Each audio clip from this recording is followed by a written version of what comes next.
ਸਤਿ ਸ਼੍ਰੀ ਅਕਾਲ, ਨਮਸਕਾਰ ਤੇ ਆਦਾਬ। ਮੈਂ ਹਾਂ ਹਰਜਿੰਦ ਕੌਰ ਮਾਂਗੜ ਤੇ ਤੁਸੀਂ ਦੇਖ ਰਹੇ ਹੋ ਡੋਜ਼ ਟੀਵੀ। ਸਵਾਗਤ ਹੈ ਜੀ ਸਾਰਿਆਂ ਦਾ। ਬੁਲੇਟਿਨ ਦੀ ਸ਼ੁਰੂਆਤ ਕਰਦੇ ਹਾਂ ਜੀ। ਸਾਡੇ ਨਾਲ ਜੁੜ ਚੁੱਕੇ ਨੇ ਜੀ ਪੰਜਾਬ ਤੋਂ ਸਾਡੇ ਸਹਿਯੋਗੀ ਗੁਰਇਕਬਾਲ ਸਿੰਘ ਬਰਾੜ। ਜਾਣਾਂਗੇ ਜੀ ਉਹਨਾਂ ਤੋਂ ਪੰਜਾਬ ਦੇ ਹਾਲਾਤ। ਬਰਾੜ ਜੀ ਸਤਿ ਸ਼੍ਰੀ ਅਕਾਲ ਜੀ। ਸਤਿ ਸ਼੍ਰੀ ਅਕਾਲ ਹਰਜਿੰਦ ਤੇ ਸਤਿ ਸ਼੍ਰੀ ਅਕਾਲ ਉਹਨਾਂ ਦਰਸ਼ਕਾਂ ਨੂੰ ਜੋ ਲਗਾਤਾਰ ਸਾਡੇ ਪ੍ਰੋਗਰਾਮ ਨੂੰ ਦੇਖਦੇ ਆ ਜੀ। ਬਰਾੜ ਜੀ ਗੱਲ ਕਰਦੇ ਹਾਂ ਜੀ ਕਿਸਾਨੀ ਸੰਘਰਸ਼ ਦੀ, ਕਿਉਂਕਿ ਤੁਸੀਂ ਲਗਾਤਾਰ ਕਿਸਾਨੀ ਸੰਘਰਸ਼ ਕਿਸਾਨੀ ਮੋਰਚੇ ਦਾ ਹਿੱਸਾ ਹੋ, ਚਾਹੇ ਦਿੱਲੀ ਦੀਆਂ ਬਰੂਹਾਂ ਹੋਣ ਚਾਹੇ ਪੰਜਾਬ ਦਾ ਕੋਈ ਕੋਨਾ ਹੋਵੇ, ਤੁਸੀਂ ਹਮੇਸ਼ਾ ਚੈਨਲ ਦੇ ਮਾਧਿਅਮ ਜਰੀਏ ਉਹਨਾਂ ਦੀ ਫੀਡਬੈਕ ਲੈਣ ਜਾਂਦੇ ਹੋ। ਸੋ ਇਸ ਸਮੇਂ ਜਿਹੜਾ ਮਾਹੌਲ ਬਣਿਆ ਜੀ ਕਰਨਾਲ ਦੇ ਵਿੱਚ ਬੜਾ ਹੀ ਦੁਖਦਾਇਕ ਮਾਹੌਲ ਹੈ। SDM ਵੱਲੋਂ ਸਿਰ ਪਾੜਨ ਦੇ ਆਦੇਸ਼ ਦਿੱਤੇ ਜਾਂਦੇ ਨੇ, ਜਿਸ ਦੇ ਵਿਰੋਧ ਦੇ ਵਿੱਚ ਕਿਸਾਨ ਰੈਲੀਆਂ ਕੱਢ ਰਹੇ ਨੇ ਜੀ। ਆਪਣੇ ਹੱਕਾਂ ਲਈ ਉੱਥੇ ਅੜੇ ਹੋਏ ਨੇ ਕਿ SDM ਦੇ ਖਿਲਾਫ ਸਖਤ ਕਾਰਵਾਈ ਕੀਤੀ ਜਾਵੇ। ਉਸ ਤੋਂ ਬਾਅਦ ਰਾਕੇਸ਼ ਟਿਕੈਤ ਜੀ ਦੀ ਗ੍ਰਿਫਤਾਰੀ ਹੋ ਜਾਂਦੀ ਹੈ। ਕਿਸਾਨਾਂ ਵੱਲੋਂ ਨੌਜਵਾਨਾਂ ਵੱਲੋਂ ਵਿਰੋਧ ਕਰਨ ਤੇ ਉਹਨਾਂ ਦੀ ਰਿਹਾਈ ਕੀਤੀ ਜਾਂਦੀ ਹੈ। ਸੋ ਹੁਣ ਕੁੱਲ ਮਿਲਾ ਕੇ ਕਿਹੋ ਜਿਹਾ ਮਾਹੌਲ ਹੈ ਜੀ ਉੱਥੇ? ਜੀ ਹਰਜਿੰਦ, ਜੇ ਆਪਾਂ ਕਿਸਾਨ ਇਸ ਅੰਦੋਲਨ ਦੀ ਗੱਲ ਕਰੀਏ ਤਾਂ ਇਸ ਅੰਦੋਲਨ ਨੇ ਕਿਸਾਨਾਂ ਦੇ ਵਿੱਚ ਜਿਹੜੇ ਕਿਸਾਨ ਜ਼ਮੀਨੀ ਪੱਧਰ ਤੇ ਲੜ ਰਹੇ ਆ ਉਹਨਾਂ ਦੇ ਹੌਸਲੇ ਨੂੰ ਬਹੁਤ ਜ਼ਿਆਦਾ ਬੁਲੰਦ ਕੀਤਾ ਹੈ।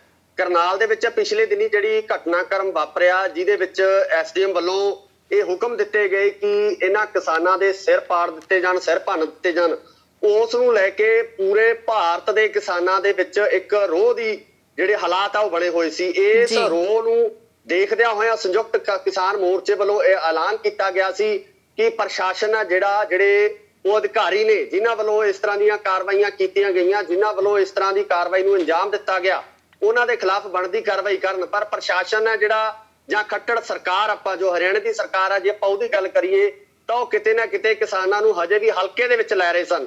ਸੋ ਜਿਸ ਤਰੀਕੇ ਨਾਲ ਕੱਲ ਕਰਨਾਲ ਦੇ ਵਿੱਚ ਇਕੱਠ ਹੋਇਆ, ਕਿਉਂਕਿ ਸਰਕਾਰ ਨੇ ਬਹੁਤ ਸਾਰੀਆਂ ਬੰਦਿਸ਼ਾਂ, ਬਹੁਤ ਸਾਰੀਆਂ ਰੋਕਾਂ ਉੱਥੇ ਲਗਾਈਆਂ ਹੋਈਆਂ ਸੀ, ਕਿਸਾਨਾਂ ਨੂੰ ਰੋਕਣ ਦੀ ਹਰ ਥਾਂ ਤੇ ਕੋਸ਼ਿਸ਼ ਕੀਤੀ ਗਈ। ਭਾਰੀ ਜਿਹੜਾ ਪੁਲਿਸ ਫੋਰਸ ਆ ਲਗਾਈ ਗਈ, ਪੈਰਾਮਿਲਟਰੀ ਫੋਰਸਿਸ ਨੂੰ ਤਾਇਨਾਤ ਕੀਤਾ ਗਿਆ ਸੀ। ਸੋ ਮੈਂ ਸਮਝਦਾ ਕਿ ਜਿਸ ਤਰੀਕੇ ਨਾਲ ਇਹ ਇਕੱਠ ਹੋਇਆ, ਉਸ ਇਕੱਠ ਦੇ ਅੱਗੇ ਪੁਲਿਸ ਆ ਜਾਂ ਹਰਿਆਣਾ ਦੀ ਸਰਕਾਰ ਆ ਉਹ ਕਿਤੇ ਵੀ ਟਿਕਦੀ ਨਜ਼ਰ ਨਹੀਂ ਆਈ ਹੈ। ਜਦੋਂ ਕਿ ਟਕੈਤ ਹੋਰਾਂ ਨੇ ਜਦੋਂ ਦਾਣਾ ਮੰਡੀ ਦੇ ਵਿੱਚ ਇਕੱਤਰਤਾ ਕੀਤੀ ਹੈ ਤਾਂ ਭਾਰੀ ਗਿਣਤੀ ਦੇ ਵਿੱਚ ਪੰਜਾਬ, ਹਰਿਆਣਾ ਜਾਂ ਰਾਜਸਥਾਨ ਹੀ ਨਹੀਂ ਸਗੋਂ ਪੂਰੇ ਭਾਰਤ ਦੇ ਕੋਨੇ-ਕੋਨੇ ਤੋਂ ਕਿਸਾਨ ਉੱਥੇ ਪਹੁੰਚੇ ਸਨ। ਕਿਸਾਨਾਂ ਨੇ ਜਿਹੜਾ ਹੈਗਾ ਜ਼ੋਰਦਾਰ ਨਾਅਰੇਬਾਜ਼ੀ ਕੀਤੀ, ਉੱਥੇ ਵੱਖ-ਵੱਖ ਆਗੂਆਂ ਦੇ ਭਾਸ਼ਣ ਹੋਏ, ਆਗੂਆਂ ਨੇ ਕਿਸਾਨਾਂ ਨੂੰ ਸੰਬੋਧਨ ਕੀਤਾ। ਪ੍ਰਸ਼ਾਸਨ ਨੂੰ ਇੱਕ ਗੱਲ ਕਹੀ ਗਈ ਸੀ ਕਿ ਪ੍ਰਸ਼ਾਸਨ ਉਹਨਾਂ ਦੀਆਂ ਜਾਇਜ਼ ਮੰਗਾਂ ਨੇ, ਉਹਨਾਂ ਮੰਗਾਂ ਨੂੰ ਮੰਨ ਕੇ ਜਿਹੜੀ ਬਣਦੀ ਕਾਰਵਾਈ ਆਪਣੇ ਅਧਿਕਾਰੀਆਂ ਦੇ ਉੱਪਰ ਕਰੇ। ਪਰ ਪ੍ਰਸ਼ਾਸਨ ਨੇ ਫੇਰ ਇਹਨਾਂ ਕਿਸਾਨ ਆਗੂਆਂ ਨੂੰ ਦਿੱਤੀ ਚੇਤਾਵਨੀ ਨੂੰ ਜਿਹੜਾ ਬਹੁਤ ਲਾਈਟ ਤਰੀਕੇ ਨਾਲ ਲਿਆ, ਜਿਸ ਤੋਂ ਬਾਅਦ ਕਿਸਾਨਾਂ ਨੂੰ ਕਿਸਾਨ ਆਗੂਆਂ ਨੂੰ ਇਹ ਐਲਾਨ ਕਰਨਾ ਪਿਆ ਕਿ ਅਸੀਂ DC ਦਫ਼ਤਰ ਦਾ ਘਿਰਾਓ ਕਰਾਂਗੇ।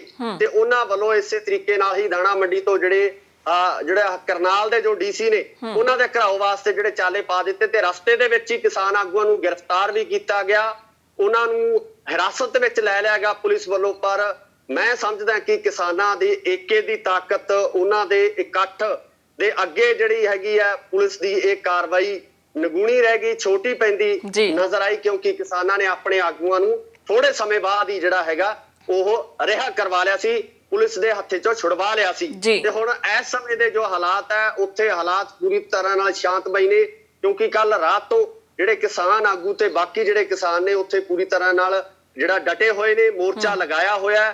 ਪ੍ਰਸ਼ਾਸਨ ਨੂੰ ਇਹੀ ਅਪੀਲ ਕੀਤੀ ਜਾ ਰਹੀ ਕਿ ਪ੍ਰਸ਼ਾਸਨ ਜਲਦੀ ਤੋਂ ਜਲਦੀ ਇਹਨਾਂ ਕਿਸਾਨ ਆਗੂਆਂ ਦੀ ਜਿਹੜੀ ਮੰਗ ਹੈ ਉਸ ਨੂੰ ਮੰਨ ਲਵੇ, ਨਹੀਂ ਤਾਂ ਜਿਹੜੇ ਉਹਦੇ ਅੰਜਾਮ ਹੈ ਉਹ ਭੁਗਤਣੇ ਪੈਣਗੇ। ਜੀ ਬਰਾੜ ਜੀ, ਬੜੀਆਂ ਮਾੜੀਆਂ ਕਰਤੂਤਾਂ ਕੀਤੀਆਂ ਜਾਂਦੀਆਂ ਨੇ ਜੀ। ਇੰਟਰਨੈਟ ਦੀ ਸੇਵਾ ਬੰਦ ਕਰ ਦਿੱਤੀ ਗਈ, ਬੱਸ ਰੂਟ ਚੇਂਜ ਕਰ ਦਿੱਤੇ ਗਏ। ਪਹਿਲਾਂ ਤੋਂ ਹੀ ਆਪਾਂ ਦੇਖਦੇ ਆ ਰਹੇ ਹਾਂ ਕਿ ਕੇਂਦਰ ਸਰਕਾਰ ਦਾ ਰਵੱਈਆ ਜਿਹੜਾ ਕਿਸਾਨਾਂ ਪ੍ਰਤੀ ਬਿਲਕੁਲ ਹੀ ਚੰਗਾ ਨਹੀਂ ਰਿਹਾ। ਪਹਿਲਾਂ ਵੀ ਇਹਨਾਂ ਦੇ ਕੰਡੇ ਬੀਜੇ ਗਏ ਆ ਜੀ, ਪੈਰਾਂ ਥੱਲੇ ਕਿੱਲ ਠੋਕ ਕੇ ਗਏ ਆ।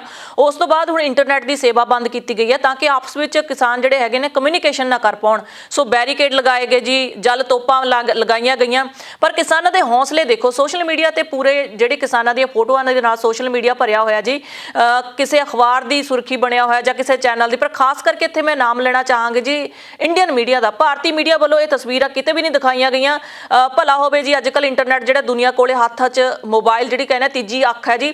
ਕੱਲੇ ਲੋਕ ਜਿਹੜੇ ਉੱਥੇ ਮੋਰਚੇ ਦਾ ਹਿੱਸਾ ਬਣੇ ਹੋਏ, ਉਹਨਾਂ ਨੇ ਵੀਡੀਓਜ਼ ਬਣਾਈਆਂ, ਉਹੀ ਵਾਇਰਲ ਹੋਈਆਂ ਜੀ, ਜਿਹੜੀਆਂ ਤਸਵੀਰਾਂ ਸੱਚ ਬਿਆਨ ਕਰ ਰਹੀਆਂ ਕਿ ਕਿਸਾਨ ਜਿਹੜੇ ਹੈਗੇ ਆ, ਕੋਈ ਬੈਰੀਕੇਡ ਦੇ ਉੱਤੇ ਸੁੱਤਾ ਪਿਆ ਜੀ, ਕੋਈ ਧਰਤੀ ਦੇ ਥੱਲੇ ਸੁੱਤਾ ਪਿਆ ਹੈ, ਕੋਈ ਆਪਣੀ ਬੈਠ ਕੇ ਰਾਤ ਕੱਟ ਰਿਹਾ, ਭੁੱਖਣ ਭਾਣੇ ਲੋਕ ਉੱਥੇ ਬੈਠੇ ਨੇ। ਸੋ ਕਿਸਾਨਾਂ ਦੇ ਜਜ਼ਬੇ ਨੂੰ ਸਲਾਮ ਹੈ ਜੀ। ਬਿਲਕੁਲ ਹਰਜਿੰਦਰ, ਸਰਕਾਰ ਕਦੇ ਵੀ ਇਹ ਨਹੀਂ ਚਾਹੁੰਦੀ ਕਿ ਉਹਨਾਂ ਦੀਆਂ ਕਮੀਆਂ ਜਾਂ ਉਹਨਾਂ ਦੀਆਂ ਨਾਕਾਮੀਆਂ ਲੋਕਾਂ ਦੇ ਸਾਹਮਣੇ ਆਉਣ ਜਾਂ ਦੁਨੀਆ ਦੇ ਸਾਹਮਣੇ ਆਉਣ। ਇਸੇ ਚੀਜ਼ ਨੂੰ ਛੁਪਾਉਣ ਵਾਸਤੇ ਖੱਟੜ ਸਰਕਾਰ ਨੇ ਕੱਲ ਤੋਂ ਜਿਹੜਾ ਇੰਟਰਨੈਟ ਸੇਵਾ ਪੂਰੀ ਤਰ੍ਹਾਂ ਨਾਲ ਬੰਦ ਕਰ ਦਿੱਤੀ ਸੀ, ਠੱਪ ਕਰ ਦਿੱਤੀ ਸੀ, ਕਿਉਂਕਿ ਉਹਨਾਂ ਨੂੰ ਪਤਾ ਹੈ ਕਿ ਨੈਸ਼ਨਲ ਮੀਡੀਆ ਇਸ ਨੂੰ ਕਵਰ ਨਹੀਂ ਕਰੇਗਾ ਤੇ ਜੋ ਵੈਬ ਚੈਨਲਸ ਨੇ, ਜੋ ਛੋਟੇ ਅਦਾਰੇ ਨੇ, ਉਹਨਾਂ ਵੱਲੋਂ ਲਗਾਤਾਰ ਇਹਨਾਂ ਖਬਰਾਂ ਨੂੰ, ਕਿਸਾਨੀ ਅੰਦੋਲਨ ਨੂੰ ਕਵਰ ਕੀਤਾ ਜਾ ਰਿਹਾ ਹੈ। ਇਸ ਨੂੰ ਕਵਰ ਕਰਨ ਦੇ ਨਾਲ ਜਿਹੜਾ ਹੈਗਾ ਇਸ ਨੂੰ ਰੋਕਣ ਵਾਸਤੇ ਇਹਨਾਂ ਨੇ ਜਿਹੜਾ ਇੰਟਰਨੈਟ ਸੇਵਾ ਪੂਰੀ ਤਰ੍ਹਾਂ ਨਾਲ ਉੱਥੇ ਠੱਪ ਕਰ ਦਿੱਤੀ ਸੀ ਤੇ ਨਾਲ ਹੀ ਨਾਲ ਜਿਹੜੇ ਹੋਰ ਦੁਕਾਨਦਾਰ ਸੀ, ਜਿਹੜੇ ਇੰਟਰਨੈਟ ਜਿਹੜੀ ਲੀਜ਼ ਲਾਈਨ ਵਗੈਰਾ ਚਲਾਉਂਦੇ ਸੀ, ਉਹਨਾਂ ਨੂੰ ਵੀ ਪੁਲਿਸ ਵੱਲੋਂ ਧਮਕੀ ਦਿੱਤੀ ਗਈ ਕਿ ਕਿਸੇ ਵੀ ਬਾਹਰਲੇ ਵਿਅਕਤੀ ਨੂੰ ਇੰਟਰਨੈਟ ਦੀ ਸੇਵਾ ਪ੍ਰੋਵਾਈਡ ਨਾ ਕਰਵਾਈ ਜਾਵੇ। ਪਰ ਬਿਲਕੁਲ ਤੁਸੀਂ ਦਰੁਸਤ ਫਰਮਾਇਆ ਕਿ ਸਾਡੇ ਉਹ ਸਿਰੜੀ ਪ੍ਰੈਸ ਰਿਪੋਰਟਰ ਜਿਹੜੇ ਕਿ ਲਗਾਤਾਰ ਇਸ ਅੰਦੋਲਨ ਦੇ ਨਾਲ ਜੁੜੇ ਹੋਏ ਆ, ਲਗਾਤਾਰ ਇਸ ਕਿਸਾਨੀ ਸੰਘਰਸ਼ ਦੇ ਨਾਲ ਜੁੜੇ ਹੋਏ ਆ, ਉਹਨਾਂ ਨੇ ਆਪਣੀ ਹਰ ਇੱਕ ਵਾਹ ਲਗਾ ਕੇ ਇਹ ਜੋ ਫੁਟੇਜ ਹੈ ਉਹ ਦੁਨੀਆ ਦੇ ਕੋਨੇ-ਕੋਨੇ ਤੱਕ ਪਹੁੰਚਾਉਣ ਦੇ ਵਿੱਚ ਕਾਮਯਾਬ ਹੋਏ ਹੈ। ਚਾਹੇ ਸਰਕਾਰ ਨੇ ਬੱਸ ਰੂਟ ਚੇਂਜ ਕੀਤੇ ਹੋਣ, ਚਾਹੇ ਸਰਕਾਰ ਨੇ ਇੰਟਰਨੈਟ ਸੇਵਾ ਬੰਦ ਕੀਤੀ ਹੋਵੇ, ਚਾਹੇ ਸਰਕਾਰ ਨੇ ਧਾਰਾ 144 ਲਗਾਈ ਗਈ ਹੋਵੇ, ਪਰ ਫਿਰ ਵੀ ਇਹਨਾਂ ਪੱਤਰਕਾਰ ਯੋਧਿਆਂ ਵੱਲੋਂ, ਇਹਨਾਂ ਵੱਲੋਂ ਜਿਹੜੀਆਂ ਆਪਣੀਆਂ ਸੇਵਾਵਾਂ ਨਿਭਾਉਂਦੇ ਹੋਏ ਕਿਸਾਨ ਅੰਦੋਲਨ ਨੂੰ ਆਪਣਾ ਸਮਝਦੇ ਹੋਏ ਜਿਹੜੀ ਆਪਣੀ ਪੂਰੀ ਜਿਹੜੀ ਜ਼ਿੰਮੇਵਾਰੀ ਨਿਭਾਈ ਹੈ। ਜੀ, ਜਿਵੇਂ ਕਿ ਤੁਸੀਂ ਦੱਸਿਆ ਕਿ ਰਾਕੇਸ਼ ਟਕੈਤ ਦੀ ਵੀ ਗ੍ਰਿਫਤਾਰੀ ਕੀਤੀ ਗਈ, ਪਰ ਨੌਜਵਾਨਾਂ ਦੇ ਵਿਰੋਧ ਤੋਂ ਬਾਅਦ ਜੀ ਉਹਨਾਂ ਨੂੰ ਛੱਡਿਆ ਗਿਆ, ਰਿਹਾ ਕੀਤਾ ਗਿਆ। ਮੀਡੀਆ ਨੂੰ ਸੰਬੋਧਨ ਕਰਦਿਆਂ ਉਹਨਾਂ ਵੱਲੋਂ ਇਹ ਗੱਲ ਦੱਸੀ ਗਈ ਹੈ ਕਿ RSS ਦੇ ਜਿਹੜੇ ਗੁੰਡੇ ਹੈ ਜੀ, ਉਹ ਨਕਲੀ ਪੁਲਿਸ ਬਣ ਕੇ, ਨਕਲੀ ਵਰਦੀਆਂ ਪਾ ਕੇ ਤੇ ਨਕਲੀ ਕਿਸਾਨ ਬਣ ਕੇ ਜੀ ਇਕੱਠ ਦੇ ਵਿੱਚ ਫਿਰਦੇ ਨੇ ਤੇ ਹੁੱਲੜਬਾਜ਼ੀ ਕਰਨ ਦੀ ਕੋਸ਼ਿਸ਼ ਕਰ ਰਹੇ ਨੇ। ਉਹਨਾਂ ਨੇ ਆਪਣੇ ਮੰਚ ਤੋਂ ਇੱਕ ਗੱਲ ਇਹ ਵੀ ਕਹੀ ਹੈ ਕਿ ਅਸੀਂ ਸ਼ਾਂਤੀਪੂਰਵਕ ਢੰਗ ਨਾਲ ਜਿਹੜਾ ਪ੍ਰਚਾਰ ਕਰ ਰਹੇ ਹਾਂ, ਪਰ ਸਰਕਾਰ ਜਿਹੜੀ ਹੈਗੀ ਆ ਕਿਤੇ ਨਾ ਕਿਸੇ ਨਾ ਤਰੀਕੇ ਨਾਲ, ਜਿਹੜਾ 26 ਜਨਵਰੀ ਨੂੰ ਇਹ ਸਾਰੀਆਂ ਚੀਜ਼ਾਂ ਹੋਈਆਂ ਸੀ, ਲੋਕ ਕਿਸਾਨਾਂ ਦੇ ਖਿਲਾਫ ਹੋ ਗਏ ਸੀ ਕਿ ਇਹਨਾਂ ਨੇ ਕੁਛ ਨਾ ਕੁਛ ਕੀਤਾ। ਸੋ ਉਹਨਾਂ ਦਾ ਕਹਿਣਾ ਹੈ ਕਿ ਉਸੇ ਤਰੀਕੇ ਦੀ ਅਰਾਜਕਤਾ ਫੈਲਾਉਣਾ ਚਾਹੁੰਦੀ ਹੈ ਇਸ ਮੋਰਚੇ ਦੇ ਵਿੱਚ ਵੀ, ਕਿਉਂਕਿ ਉਹਨਾਂ ਦਾ ਇਕੱਠ ਜਰਿਆ ਨਹੀਂ ਜਾ ਰਿਹਾ ਜੀ ਸਰਕਾਰ ਤੋਂ। ਬਿਲਕੁਲ ਹਰਜਨ, ਦੇਖੋ ਸਰਕਾਰਾਂ ਵੱਲੋਂ ਇਦਾਂ ਦੀਆਂ ਕੁਝੀਆਂ ਚਾਲਾਂ ਜਿਹੜੀਆਂ ਉਹ ਹਰ ਇੱਕ ਅੰਦੋਲਨ, ਹਰ ਇੱਕ ਮੂਵਮੈਂਟ ਦੇ ਵਿੱਚ ਚੱਲੀਆਂ ਜਾਂਦੀਆਂ, ਤਾਂ ਇਹ ਵੀ ਕੋਈ ਨਵੀਂ ਗੱਲ ਨਹੀਂ ਹੈ। ਇਸੇ ਤਰ੍ਹਾਂ ਹੀ ਜਦੋਂ ਆਪਾਂ ਦਿੱਲੀ ਦੀ ਗੱਲ ਕਰਦੇ ਤਾਂ ਦਿੱਲੀ ਦੇ ਵਿੱਚ ਵੀ ਇਸ ਤਰ੍ਹਾਂ ਦਾ ਸਿਸਟਮ ਜਿਹੜਾ ਬਹੁਤ ਵਾਰੀ ਦੇਖਣ ਨੂੰ ਮਿਲਿਆ ਕਿ ਕੁਝ ਸ਼ਰਾਰਤੀ ਅਨਸਰ ਆ ਕੇ ਅੰਦੋਲਨ ਨੂੰ ਖਰਾਬ ਕਰਨ ਦੀ ਕੋਸ਼ਿਸ਼ ਕਰਦੇ ਆ, ਉੱਥੇ ਕਿਸਾਨਾਂ ਦਾ ਨੁਕਸਾਨ ਪਹੁੰਚਾਉਣ ਦੀ ਕੋਸ਼ਿਸ਼ ਕੀਤੀ ਜਾਂਦੀ ਹੈ, ਉਹਨਾਂ ਵੱਲੋਂ ਕਦੇ ਅੱਗ ਲਗਾ ਦਿੱਤੀ ਜਾਂਦੀ ਹੈ, ਕਈ ਵਾਰੀ ਭੰਨ ਤੋੜ ਕੀਤੀ ਜਾਂਦੀ ਹੈ। ਸੋ ਇਸੇ ਤਰ੍ਹਾਂ ਦੀ ਸਥਿਤੀ ਇੱਥੇ ਵੀ ਜਿਹੜਾ ਇਹ ਕੋਈ ਸਪਸ਼ਟ ਸੀ ਵੀ ਇਸ ਤਰ੍ਹਾਂ ਦੀ ਸਥਿਤੀ ਉੱਥੇ ਬਣ ਸਕਦੀ ਹੈ। ਏਦਾਂ ਦੇ ਲੋਕ ਆ ਜਿਹੜੇ ਉਹ ਪੁਲਿਸ ਦੇ ਰੂਪ ਦੇ ਵਿੱਚ, ਕਿਸਾਨਾਂ ਦੇ ਰੂਪ ਦੇ ਵਿੱਚ ਜਾਂ ਹੋਰ ਕਿਸੇ ਤੱਤਵ ਰਾਹੀਂ ਜਿਹੜਾ ਹੈਗਾ ਇੱਥੇ ਸ਼ਾਮਲ ਹੋ ਸਕਦੇ ਆ ਤੇ ਆਪਣੇ ਇਸ ਸ਼ਾਂਤਮਈ ਮਾਹੌਲ ਨੂੰ ਹਿੰਸਕ ਬਣਾ ਸਕਦੇ ਆ, ਉੱਥੇ ਇਸ ਤਰ੍ਹਾਂ ਦੀਆਂ ਕਾਰਵਾਈਆਂ ਨੂੰ ਅੰਜਾਮ ਦੇ ਸਕਦੇ ਆ। ਸੋ ਮੈਂ ਸਮਝਦਾ ਕਿ ਕਿਸਾਨ ਆਗੂਆਂ ਨੇ ਬਹੁਤ ਸੰਜੀਦਗੀ ਨਾਲ ਇਸ ਨੂੰ ਹੈਂਡਲ ਕੀਤਾ, ਬਹੁਤ ਤਰੀਕੇ ਨਾਲ ਇਸ ਨੂੰ ਸੰਭਾਲਿਆ, ਕਿਉਂਕਿ ਜਿਹੜਾ ਐਡਾ ਵੱਡਾ ਇਕੱਠ ਹੁੰਦਾ, ਇਸ ਇਕੱਠ ਨੂੰ ਕੰਟਰੋਲ ਕਰਨਾ, ਇਸ ਇਕੱਠ ਨੂੰ ਸਾਂਭਣਾ ਤੇ ਇੱਕ ਜਾਬਤੇ ਦੇ ਵਿੱਚ ਇਸ ਇਕੱਠ ਨੂੰ ਚਲਾਉਣਾ, ਇਹ ਬਹੁਤ ਵੱਡੀ ਜ਼ਿੰਮੇਵਾਰੀ ਜਿਹੜੀ ਕਿਸਾਨ ਆਗੂਆਂ ਦੇ ਉੱਪਰ ਸੀ।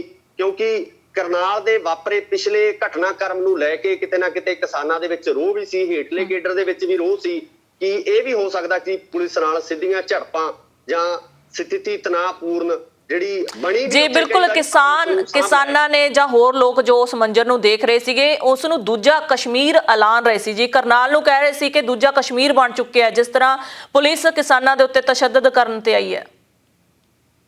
ਦੇਖੋ ਜੀ, ਇਹ ਤਾਂ ਦੇਖੋ ਹਰ ਇੱਕ ਦਾ ਆਪਣਾ ਆਪਣਾ ਨਜ਼ਰੀਆ ਕਿ ਕੋਈ ਕਿਸੇ ਅੰਦੋਲਨ ਨੂੰ ਜਾਂ ਕਿਸੇ ਘਟਨਾ ਨੂੰ ਕਿਸ ਤਰੀਕੇ ਨਾਲ ਦੇਖਦਾ, ਪਰ ਉੱਥੇ ਜਿਹੜੇ ਲੋਕ ਸੀ ਉਹ ਆਪਣੇ ਹੱਕਾਂ ਦੇ ਲਈ ਲੜਨ ਵਾਲੇ ਲੋਕ ਸੀ। ਉਹ ਸਰਕਾਰ ਨਾਲ ਉਹਨਾਂ ਦਾ ਕੋਈ ਨਿੱਜੀ ਰੰਜਿਸ਼ ਜਾਂ ਪੁਲਿਸ ਨਾਲ ਕੋਈ ਉਹਨਾਂ ਦਾ ਨਿੱਜੀ ਤਕਰਾਰ ਨਹੀਂ ਸੀ।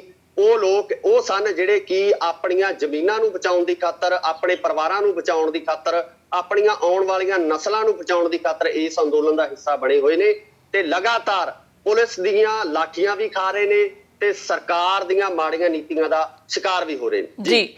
9 ਤੇ 10 ਸਤੰਬਰ ਨੂੰ ਜੀ ਲਖਨਊ ਦੇ ਵਿੱਚ ਗੰਨਾ ਉਤਪਾਦਕਾਂ ਦੀਆਂ ਸਮੱਸਿਆ ਨੂੰ ਹੱਲ ਕਰਨ ਲਈ ਮੀਟਿੰਗ ਦੀ ਗੱਲ ਕੀਤੀ ਹੈ ਇਹਨਾਂ ਨੇ। ਉਸ ਤੋਂ ਬਾਅਦ 15 ਸਤੰਬਰ ਨੂੰ ਕਿਸਾਨ ਸੰਸਦ ਸੱਦਣ ਦੀ ਇਹਨਾਂ ਨੇ ਗੱਲ ਕੀਤੀ ਹੈ ਜੀ ਜੈਪੁਰ ਦੇ ਵਿੱਚ। ਉਸ ਤੋਂ ਬਾਅਦ 27 ਸਤੰਬਰ ਨੂੰ ਭਾਰਤ ਬੰਦ ਦਾ ਸੱਦਾ ਦਿੱਤਾ ਹੈ। ਦੇਖੋ, ਕਿਸੇ ਵੀ ਅੰਦੋਲਨ ਨੂੰ ਜਿਉਂਦਾ ਰੱਖਣ ਵਾਸਤੇ ਉਹਦੇ ਵਿੱਚ ਵੱਖ-ਵੱਖ ਤਰ੍ਹਾਂ ਦੀਆਂ ਮੂਵਮੈਂਟਸ ਆ ਜਿਹੜੀਆਂ ਉਹ ਕੀਤੀਆਂ ਜਾਂਦੀਆਂ ਤੇ ਮੈਨੂੰ ਲੱਗਦਾ ਸੰਯੁਕਤ ਕਿਸਾਨ ਮੋਰਚਾ ਵੀ ਇਸੇ ਤਰ੍ਹਾਂ ਹੀ ਇਸ ਅੰਦੋਲਨ ਦੇ ਵਿੱਚ ਜਾਨ ਭਰਨ ਵਾਸਤੇ ਜਿਹੜੀਆਂ ਵੱਖ-ਵੱਖ ਤਰ੍ਹਾਂ ਦੇ ਐਲਾਨ ਆ ਜਿਹੜੇ ਉਹ ਕੀਤੇ ਜਾ ਰਹੇ ਨੇ।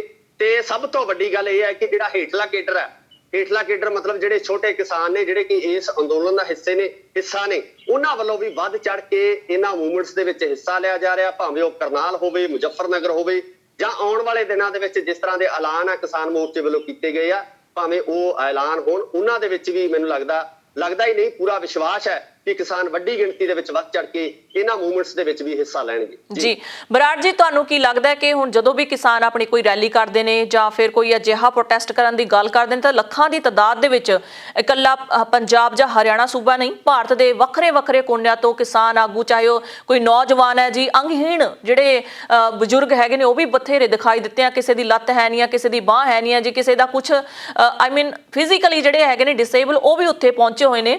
ਤੇ ਬੱਚਿਆਂ ਦੀ ਗੱਲ ਕੀਤੀ ਜਾਵੇ ਤਾਂ ਬੱਚਿਆਂ ਵਿੱਚ ਵੀ ਪੂਰਾ ਜਜ਼ਬਾ ਭਰਿਆ ਹੋਇਆ। ਔਰਤਾਂ ਦੀ ਗੱਲ ਕੀਤੀ ਜਾਵੇ, ਔਰਤਾਂ ਵੀ ਵੱਧ ਚੜ ਕੇ ਮੋਰਚਿਆਂ ਦਾ ਹਿੱਸਾ ਬਣੀਆਂ ਹੋਈਆਂ ਨੇ, ਖਾਸ ਕਰਕੇ ਪੰਜਾਬ ਦੇ ਵਿੱਚ ਮੋਰਚੇ ਸੰਭਾਲੀ ਬੈਠੀਆਂ ਨੇ, ਦਿੱਲੀ ਤੱਕ ਵੀ ਉਹਨਾਂ ਨੇ ਚਾਲੇ ਪਾਏ ਨੇ। ਕੀ ਲੱਗਦਾ ਹੈ ਕਿ ਆਉਣ ਵਾਲੇ ਸਮੇਂ ਦੇ ਵਿੱਚ ਜਿਹੜੇ ਹੈਗੇ ਨੇ ਹੋਰ ਵੀ ਲੋਕ ਸਤਰਕ ਹੋਣਗੇ, ਹੋਰ ਵੀ ਲੋਕ ਜਾਣਨਗੇ? ਕਿਉਂਕਿ ਕਈ ਲੋਕ ਪਹਿਲਾਂ ਕਿਸਾਨਾਂ ਦੇ ਖਿਲਾਫ ਹੋ ਗਏ ਸਨ ਜੀ, ਖਾਸ ਕਰਕੇ ਜਿਹੜੇ ਕਿਸਾਨੀ ਕਿੱਤੇ ਦੇ ਨਾਲ ਸੰਬੰਧਿਤ ਨਹੀਂ ਹੈਗੇ, ਉਹ ਕਿਸਾਨਾਂ ਦਾ ਵਿਰੋਧ ਕਰਦੇ ਸਨ ਕਿ ਜਿਹੜੇ ਬਿੱਲਾਂ ਕਿਸਾਨਾਂ ਲਈ ਬਹੁਤ ਜ਼ਿਆਦਾ ਲਾਹੇਵੰਦ ਨੇ। ਪਰ ਹੁਣ ਜਿਵੇਂ ਸਮਾਂ ਬੀਤਦਾ ਜਾਂਦਾ, ਸ਼ਾਇਦ ਉਹਨਾਂ ਨੂੰ ਵੀ ਅਕਲ ਆਉਂਦੀ ਜਾਂਦੀ ਹੈ ਕਿ ਕਾਰਪੋਰੇਟ ਘਰਾਣੇ ਦੇ ਹੱਥਾਂ ਦੇ ਵਿੱਚ ਕਿਸ ਤਰ੍ਹਾਂ ਸਰਕਾਰ ਦੀ ਚਾਲ ਹੈ ਸਾਰੀਆਂ ਖੇਤੀਬਾੜੀ ਸੈਕਟਰ ਨੂੰ ਕਾਰਪੋਰੇਟ ਘਰਾਣੇ ਦੇ ਹੱਥਾਂ ਦੇ ਵਿੱਚ ਦੇਣ ਦੀ। ਤੁਸੀਂ ਦੇਖਿਆ ਹੋਵੇਗਾ ਕਿ ਸੋਸ਼ਲ ਮੀਡੀਆ ਤੇ ਜਿਹੜੀਆਂ ਇੰਟਰਵਿਊਜ਼ ਕਰਨ ਲਈ ਕਈ ਚੈਨਲ ਜਾਂਦੇ ਨੇ, ਖਾਸ ਕਰਕੇ ਨੈਸ਼ਨਲ ਮੀਡੀਆ ਚੈਨਲ ਜਿਹੜੇ ਜਾਂਦੇ ਨੇ, ਉਹ ਬਹੁਤ ਹੀ ਦੇਸੀ ਤੇ ਬਜ਼ੁਰਗ ਬੰਦੇ ਨੂੰ ਫੜਦੇ ਨੇ ਕਿ ਇਹਨਾਂ ਨੂੰ ਦੇਖੀਏ ਕੁਝ ਪਤਾ ਵੀ ਹੈ ਜਾਂ ਗੱਲਬਾਤ ਕੀਤੀ ਜਾਵੇ। ਜਦੋਂ ਬਜ਼ੁਰਗ ਵੱਲੋਂ ਪੂਰਾ ਟਣਕਮਾ ਜਵਾਬ ਆਉਂਦਾ ਜੀ, ਫਿਰ ਮੀਡੀਆ ਪੱਤਰਕਾਰਾਂ ਨੂੰ ਕੋਈ ਗੱਲ ਨਹੀਂ ਆਉਂਦੀ। ਦੇਖੋ ਜੀ, ਜਿਹੜੇ ਸਰਕਾਰ ਪੱਖੀ ਲੋਕ ਨੇ ਜਾਂ ਜਿਹੜਾ ਗਵਰਨਮੈਂਟ ਨੂੰ ਸਹੀ ਠਹਿਰਾਉਣ ਵਾਲੇ ਲੋਕ ਨੇ, ਉਹਨਾਂ ਦੀ ਜਿਹੜੀ ਮਾਨਸਿਕ ਸਥਿਤੀ ਆ, ਉਸ ਸਥਿਤੀ ਨੂੰ ਬਦਲਿਆ ਨਹੀਂ ਜਾ ਸਕਦਾ। ਜਿਹੜਾ ਬੰਦਾ ਜਿਸ ਤਰੀਕੇ ਨਾਲ ਜਿੱਥੇ ਖੜਾ, ਉਹ ਆਪਣੀ ਗੱਲ ਨੂੰ ਦਰੁਸਤ ਠਹਿਰਾਉਣ ਵਾਸਤੇ ਆਪਣਾ ਪੂਰਾ ਜ਼ੋਰ ਲਗਾ ਦਿੰਦਾ। ਜੇ ਆਪਾਂ ਮੀਡੀਆ ਅਦਾਰਿਆਂ ਦੀ ਗੱਲ ਕਰੀਏ ਤਾਂ ਉਹ ਅਦਾਰੇ ਜਿਹੜੇ ਹੈਗੇ ਨੇ ਆਪਣੇ ਆਪ ਨੂੰ ਸਹੀ ਸਾਬਤ ਕਰਨ ਜਾਂ ਸਰਕਾਰ ਨੂੰ ਸਹੀ ਸਾਬਤ ਕਰਨ ਦੇ ਵਿੱਚ ਲੱਗੇ ਹੋਏ ਆ। ਉਹ ਲਗਾਤਾਰ ਇਸ ਗੱਲ ਦੀ ਪੁਸ਼ਟੀ ਕਰਨ ਦੇ ਵਿੱਚ ਲੱਗੇ ਹੋਏ ਆ ਕਿ ਸਰਕਾਰ ਨੇ ਜਿਹੜੇ ਕਾਨੂੰਨ ਬਣਾਏ ਉਹ ਬਿਲਕੁਲ ਸਹੀ ਹੈ। ਕਿਸਾਨ ਆ ਜੋ ਗਲਤ ਤਰੀਕੇ ਨਾਲ ਇਸ ਦਾ ਪ੍ਰਚਾਰ ਕਰ ਰਹੇ ਨੇ, ਪਰ ਜਿਹੜੇ ਭੋਲੇ ਭਾਲੇ ਕਿਸਾਨ ਨੇ, ਜਿਹੜੇ ਪਿੰਡਾਂ ਤੋਂ ਵਿੱਚੋਂ ਉੱਠੇ ਹੋਏ ਲੋਕ ਨੇ, ਉਹਨਾਂ ਨੂੰ ਇਹਨਾਂ ਕਿਸਾਨ ਆਗੂਆਂ ਵੱਲੋਂ ਵੱਖ-ਵੱਖ ਤਰ੍ਹਾਂ ਦੇ ਲੈਕਚਰ ਦੇ ਕੇ ਜਾਂ ਇਹਨਾਂ ਨੂੰ ਸੰਬੋਧਨ ਕਰਕੇ ਮੈਂ ਸਮਝਦਾ ਕਿ ਇਸ ਸਮੇਂ ਇੰਨਾ ਕੁ ਜਾਗਰੂਕ ਕਰ ਦਿੱਤਾ, ਇੰਨਾ ਕੁ ਉਹਨਾਂ ਦੇ ਵਿੱਚ ਜਿਹੜੀ ਇਸ ਦੀ ਸਿੱਖਿਆ ਭਰ ਦਿੱਤੀ ਹੈ ਕਿ ਉਹ ਹਰ ਇੱਕ ਗੱਲ ਦਾ ਜਵਾਬ ਦੇਣ ਦੇ ਵਿੱਚ ਪੂਰੀ ਤਰ੍ਹਾਂ ਨਾਲ ਤਿਆਰ ਨੇ। ਚਾਹੇ ਚੈਨਲ ਕੋਈ ਵੀ ਹੋਵੇ, ਅਦਾਰਾ ਚਾਹੇ ਕੋਈ ਵੀ ਹੋਵੇ, ਚਾਹੇ ਕਿਤੇ ਵੀ ਵੱਡਾ ਜਾਂ ਪੱਤਰਕਾਰ ਜਾਂ ਪੜ੍ਹਿਆ ਲਿਖਿਆ ਵਿਅਕਤੀ ਇਹਨਾਂ ਨੂੰ ਸਵਾਲ ਕਰਦਾ ਤਾਂ ਉਹ ਇਸ ਗੱਲ ਦੇ ਕਾਬਿਲ ਨੇ ਕਿ ਉਹ ਇਹਨਾਂ ਕਾਨੂੰਨਾਂ ਦੇ ਵਿੱਚ ਛੁਪੀਆਂ ਹੋਈਆਂ ਜਿਹੜੀਆਂ ਕਮੀਆਂ ਨੇ ਉਹਨਾਂ ਨੂੰ ਗਿਣਾ ਸਕਦੇ ਆ। ਜੀ ਬਹੁਤ ਸ਼ੁਕਰੀਆ ਸਾਰੀ ਜਾਣਕਾਰੀ ਦੇ ਲਈ ਬਰਾੜ ਜੀ। ਸ਼ੁਕਰੀਆ ਜੀ। ਜੀ ਆਪਣੇ ਦਰਸ਼ਕਾਂ ਨੂੰ ਦੱਸ ਦੇ ਕਿ ਕਿਸਾਨਾਂ ਦਾ ਹੌਸਲਾ ਬੁਲੰਦ ਹੈ ਜੀ। ਦਿੱਲੀ ਬਾਰਡਰ ਦੇ ਉੱਤੇ ਉਹ ਪੂਰੀ ਤਰ੍ਹਾਂ ਨਾਲ ਡਟੇ ਹੋਏ ਨੇ, ਭਾਵੇਂ ਕਿ ਸਰਕਾਰ ਜਾਂ ਪੁਲਿਸ ਵੱਲੋਂ ਤਸ਼ੱਦਦ ਕੀਤਾ ਜਾ ਰਿਹਾ, ਪਾਣੀ ਦੀਆਂ ਬੁਛਾੜਾਂ ਮਾਰੀਆਂ ਜਾ ਰਹੀਆਂ ਨੇ, ਕਿੱਲ ਠੋਕੇ ਜਾ ਰਹੇ ਨੇ, ਬੈਰੀਕੇਡ ਲਗਾ ਦਿੱਤੇ ਗਏ ਨੇ, ਪਰ ਕਿਸਾਨ ਆਪਣੇ ਹੌਸਲੇ ਬੁਲੰਦ ਕਰਕੇ ਰੱਖ ਰਹੇ ਨੇ ਜੀ। ਨਵੀਆਂ ਤੇ ਤਾਜ਼ਾ ਖਬਰਾਂ ਨਾਲ ਫਿਰ ਤੋਂ ਹਾਜ਼ਰ ਹੋਵਾਂਗੇ, ਤਦ ਤੱਕ ਲਈ ਇਜਾਜ਼ਤ ਦਿਓ। ਧੰਨਵਾਦ।